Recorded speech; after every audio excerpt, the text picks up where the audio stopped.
Hey guys, Kevin here.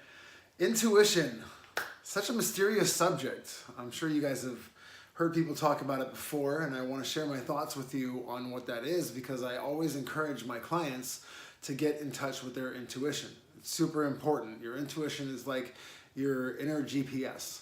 It shows you where to go, it tells you where to go, and it gives you an idea of what's happening in your life. So that way you don't have to rely on other people necessarily to give you the advice that you need to move forward. But other people can then encourage your own feelings or your own inner knowings about what you need to do instead of them being the decision makers for you. So we're going to check right now to see if you are intuitive. So if you're ready, put your two fingers together in your right hand. I'll wait. Place them under your chin right about here. And you want to feel for that throbbing sensation. Yeah, your pulse. Yes, if you have a pulse, then you're intuitive. Okay, it is not some mystical power that's reserved for, psychics and other intuitive professionals like that. We all have the ability to tap into that intuition and that psychic power, so to speak. So intuition is also called extrasensory perception. But to be honest, there's nothing extra about it. It's just one of our senses. So we've talked about the aura, we've talked about the bioelectric field, as science calls it, that is around our physical body. Well, that has feelers in it too, just like we have sense receptors throughout our entire body. Our energetic bodies also have a way to sense, receive, and experience the world around them. So that includes the thoughts of others, that includes things that may be in your vibration for your future. You're able to tap into all of that if you can move your awareness to a space outside of yourself.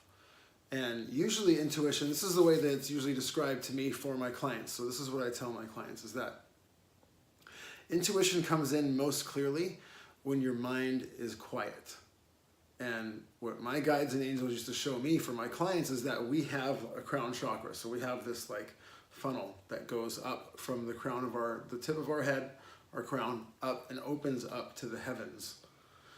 And our guides and angels are back there throwing balls of information like basketballs into this hoop that then filters into our body. But if our mind is chattering all the time, it's harder to hear that intuition because it comes in so subtly.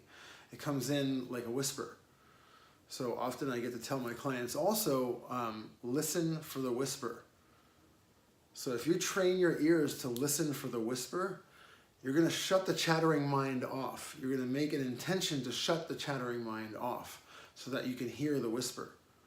Intuition often comes in when you're doing something mundane, taking a shower, brushing your teeth, doing the dishes, ironing clothes if people do that anymore. These mundane, thoughtless activities is usually when intuition will just drop in and you'll have an aha moment when you've stopped thinking about something so much. So you've thought about a problem, you've thought about an issue, you've thought about a person, and the minute you let it go, boom, that person calls or that situation gets solved or you have an aha moment. That's intuition, okay? So intuition doesn't necessarily come from the thinking mind. So shutting off the thinking mind is really, really important to get in touch with your intuition. So listen for the whisper.